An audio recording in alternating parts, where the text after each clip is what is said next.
If you care about transparency in government, regardless of party, this is the kind of oversight moment worth watching closely, not because it's sensational, but because it tests whether institutions can withstand scrutiny. Well, that was an interesting experience. It was. The user interface is a little clunky at first, but what I saw that bothered me were the names of at least 6 men that have been redacted that are likely incriminated by their inclusion in these files.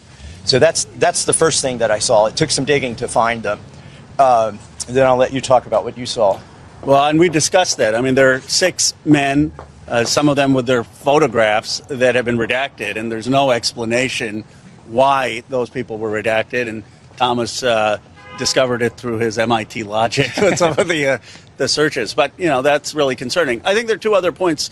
One is some of the internet concern about some of the more sensational emails. I mean, I do think it's important to recognize that some of the senders on that are women, and so some of the redactions may be appropriate, some may not be appropriate. We need to look at that. But just because there's an email out there, it doesn't mean that there's necessarily an improper redaction. The bigger concern is these 6 individuals.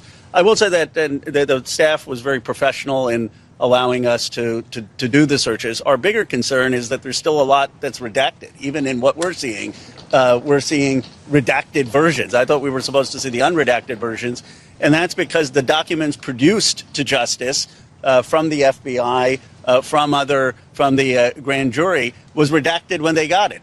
So we kept doing the searches for the unredacted information. It's the identical redactions that they have. Now, I don't think that's nefarious on the career attorneys that were reviewing it, but they obviously haven't gotten the production because our law says that the FBI and the original grand jury needs to be unredacted. Right. The U.S. attorneys and the FBI are compelled as well as the DOJ, and the DOJ was responsible for this document production, and they just produced documents that have been given to them from the FBI, the 302 forms, for instance, which need to be unredacted. There was one other thing that definitely needs to be addressed.